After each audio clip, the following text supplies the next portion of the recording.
Hello fellow old schoolers. Now to something completely different.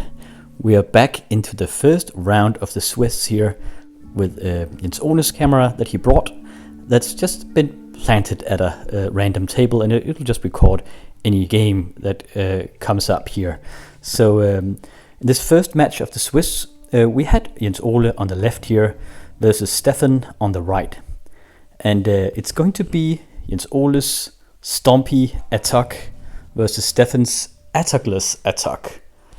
It's a kind of weird matchup where we have the Atog in a deck where it's not usually is, and a deck that would usually feature Atogs that doesn't even have it. But more on the deck takes after the video. Let's go straight to the first match here. Seems like Stefan's so-called Atogless-Atog is mulliganing here. Let's hope we get a decent hand now.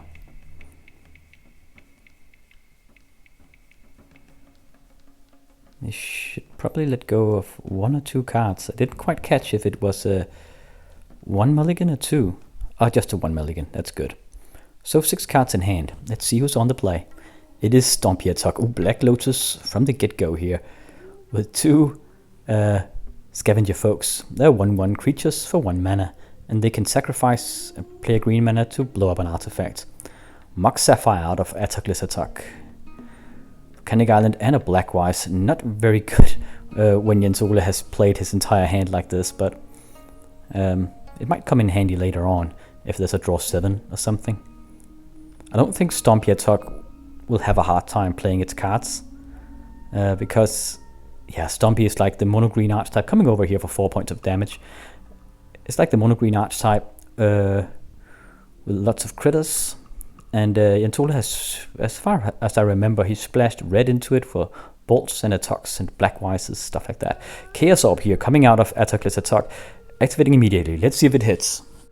Perfect hit. Nicely done, Stefan. Stefan is from the Drain Life crew that we can see if, from the card in the bottom there. It's a Alter Drain Life. It's a crew that lives in Copenhagen. I think it's those guys that had probably the best club in Denmark. Really nice room to play in. Okay, another smash from Stompy-Atog here, coming over with all his critters. There's a city in a bottle, cracking this city of brass, but it doesn't really do anything against the creatures. But oh yeah, he can't really activate the factory unless he has mana. Ooh, and Stompy-Atog is actually pretty damn mana starved here. BlackWise coming out of him, not worth much here. So cracking that city of brass was pretty damn crucial. Time Walk out of Atogless-Atog here. Seems to be a red, blue and black deck. Demonic Tutor out of Atogless-Atog. Let's cut a bit forward while he searches through his deck here. So Stefan on the right passes turn back to Jens Ole while he has found his card.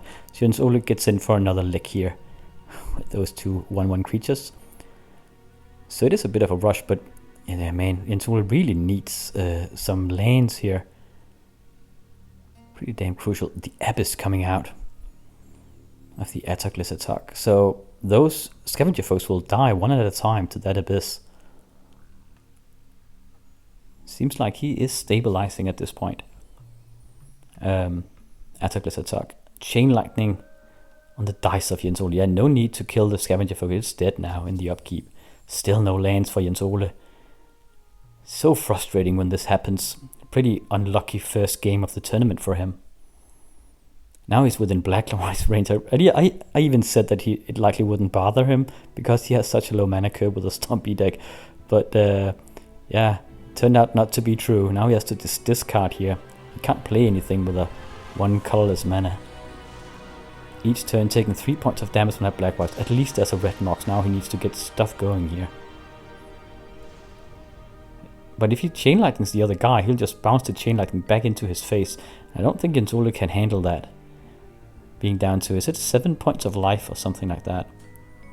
What to do here? He could play a Copper Tablet, but that's pretty dangerous as well. He passes the turn. Oh, there's a Shatter on him. Oh, he had a Lightning Bolt at least. So bolting the other guy.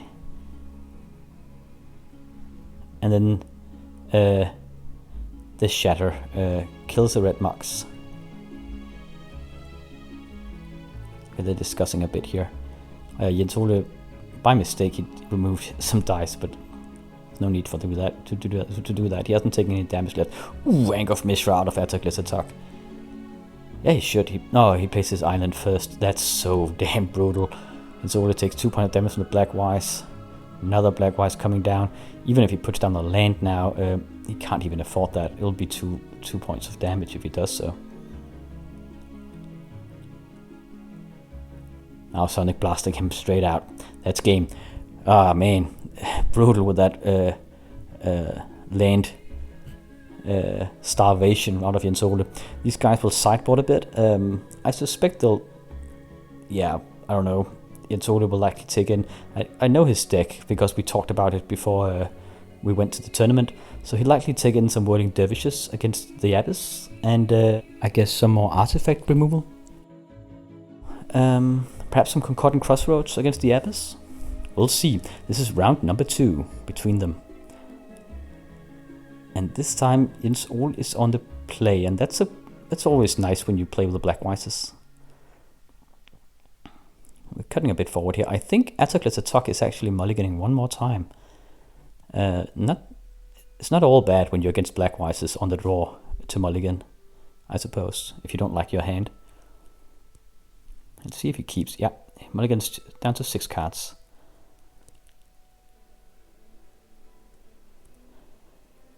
Alright. Factory BlackWise. 2 points of damage straight to the dice of Atogless-Atog here. At least it's not 3, as it would have been if he had a full hand. BlackWise coming right back. So 1 point of damage going straight into Jens Ole's dice pool here. And it's just about getting stuff down. There's the Atog out of Stompy-Atog.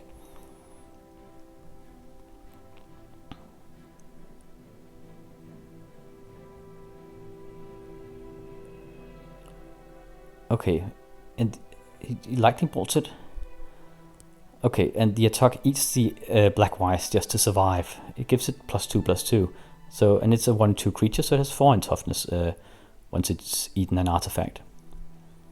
So it's still a 1-for-1. Gets rid of the BlackWise, at least. But is Atogless-Atog, is he mana starved? Does he only have a volcanic island? Entering the factory and the Atog comes over here. Might not have been a good idea to eat that BlackWise. Chain lightning coming down on the Atog. He eats the factory. Actually, it's the factory and then eats it. Really wants to keep that Atog alive, huh? Yeah, I think he should have kept that BlackWise. The other guy is mana starved. He has a Berserk and a Giant Growth in hand. That's why he does this. I think he has 2 Berserks actually. He wants to eat a bunch of artifacts with that Atog, then Giant Growth it, and then Berserk it twice for a huge punch in. But he needs the damn artifacts out. And each time the Atog gets bolted, he needs to eat an artifact. There's another Chain Lightning on it. It finally dies here. So, so much for that plan. He needs to come in with another creature instead.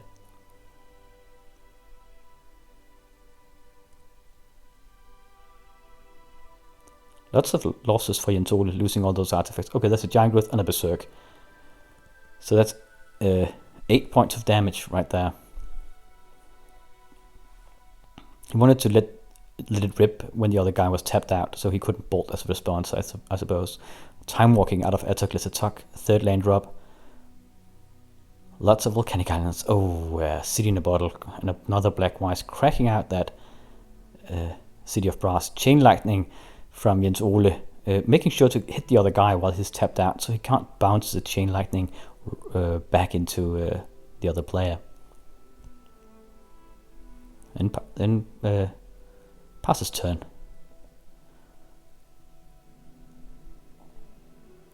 To Atogless-Atog here. A bit of mana starvation for Jens Ole again, it seems. Can't play any Cities of Brass because of that City in a Bottle.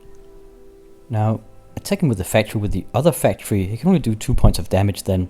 And it gets, I think, as a Shatter in response. Clever play by Jens Ole because there's a lightning bolt and the other guy has tapped his mana, so it's to avoid a counterspell. It might look odd why he uses the factory like that, but it was to draw out the Shatter. Stompy-Atog wins 1-1 here.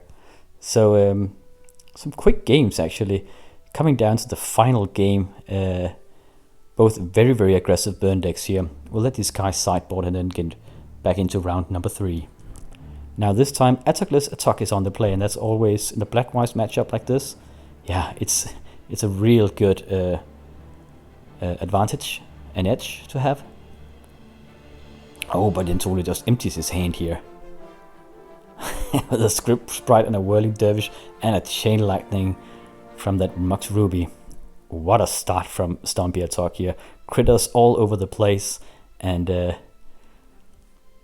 then yeah, it's that Whirling Dervish is completely immune from the Abyss because it has protection from black, but it can be bolted out like we see here. Tiger coming down, activating the factory with the Ruby, coming in for 3. Now bolting out the factory, getting in for only 1 point of damage, but it's always out of range of that BlackWise. Another BlackWise, doesn't matter now. Oh, I shouldn't say that. Last time it mattered later on in the first match of this matchup. Ooh, mind twisting his hand though. Okay, as a response he gets bolted, and the final card was a land. Okay. Another Script Sprite, and it's attacking with his creatures here. Counter attack with the factory.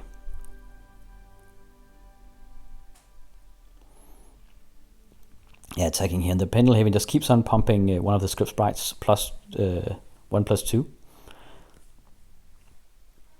And there's no need for Atogless-Atog to okay, yeah, so he attacks with his factory so that he could what? So goes so fast. Okay, so he shatter the other guy's factory, but then Stompy-Atog just finishes the game instead of out of the blue here with a giant growth.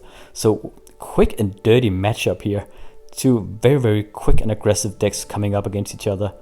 I think we'll look over how they sideboarded here. Yeah, Concordant Crossroads coming in for Yentoli and Sushi. Concordant Crossroads is a good card in an aggro deck, a very good card, and it cancels out the Abyss. And the Sushi is obviously Abyss immune as well, being an artifact creature. So a real sledgehammer of a matchup, this one. I think Atogless-Atog was creatureless, and that's pretty. That's an uphill struggle against an aggro deck like this. You can easier get away with it against mid-range decks like my deck, because you have so many like Maces of Ith and the Abyss and stuff like that to kill the larger creatures. But against like so many small critters, it becomes much more difficult when you don't have any blockers, I think. So yeah, 2-1 for Stompy-Atog here. Let's go over these decks here. This is Atogless-Atog. So we have it here. We've got 3 Moxen and the Time Walk and Time Twister and Ancestor Recall and the Wheel of Fortune. A full burn package with 4 lightning bolts, 4 chain lightnings, 4 sonic blasts, and a fireball. Will round out the burn here. Full on burn. 4 BlackWises and the Anchors of Mishra are there as well, too, as an extra win con. So this deck is all about holding out behind those Abyss and just kind of burning the other guy out with the BlackWises and all the burn spells, and making sure that he can't play any lands because of those Anchors of Mishra.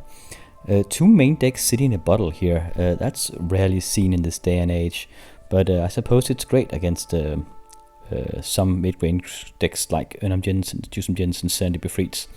It is really a commitment though. So it does depend on the local meta this game is in. As we see, it's completely creatureless, only 4 Mistress Factories as, to poke in with. And yeah, I suppose that's pretty nice against control decks and mid-range decks perhaps, but as said, this matchup would be an uphill struggle for this kind of brew, I feel, because of all the critters that'll be spawned against it. As for sideboard, we have a couple of Earthquakes here, and I wonder if he took them in this matchup. I think they're there against aggro decks, because they can just wipe the board with all those ground walking critters. 4 Ivory Towers, I suppose that's against other burn decks. Just trying to hold out, gaining life from those Ivory Towers and winning the burn war eventually. So, and then I suppose you can use the copper tablets in conjunction with those Ivory Towers as well, just outlasting the other guy. Then we have some red and blue blasts. That's part of the course when you happen to play blue and red, because yeah, they're just very, very good. And my lord, there's even an extra Abyss here, so we can have 3 Abyss after sideboard if he's against a creature deck. So that was the Atogless-Atog. We see this is mostly like an Atog shell, though the Abyss have been put in instead of the Atogs. So yeah, that's the brew. It really reminds me of the Bleeder deck that's on this channel that my friend living in South Africa employs against me sometimes. Another creatureless deck that wins through artifacts and burn strategies. So yeah, it's quite fun to see another iteration of it here. Let's go over to Stompy-Atog. Now, I do know Atogless-Atog from Stefan was the name that he gave to his deck. I don't know what Jens Ole calls this deck, so I've just dubbed it Stompy-Atog. But this deck picture we have here is from a previous version of it. There are slight differences compared with the one we saw here, namely that the Curdaves have been taken out, and there's also been taken a forest out, and no, 2 forests out, and then we have an extra Pendelhaven in there, and we have those 4 Scavenger Folks and a City of Brass that we saw in the previous games. Yeah, so there are a lot of creatures here. It will be Scavenger Folks, 4 Script Sprites, 3 Atogs, 3 Golden Pixies, then a lot of Giant Growth and a couple of Berserks. And there's the Burn package with Lightning Bolts, Chain Lightnings, and there's the Artifacts with 4 BlackWises, 2 Anks of Mithra, and a couple of Copper Tablets as well. So that's mostly it. The Atog can be fed the artifacts like the Moxen and all the other stuff, and then go Berserk and with Giant Growths. So it does resemble, it's like a hybrid. This resembles Jens Ole's previous StompyAtog deck, but Jens Ole's StompyAtog deck had blue in it as well, whereas this has a more focus on green critters. So yeah, that was this matchup, and these were the decks that we saw. Next up, we will see what was on round 2 of the Swiss on the camera. 2 completely random decks meeting up here. Thank you for watching, and I will catch you in the next matchup.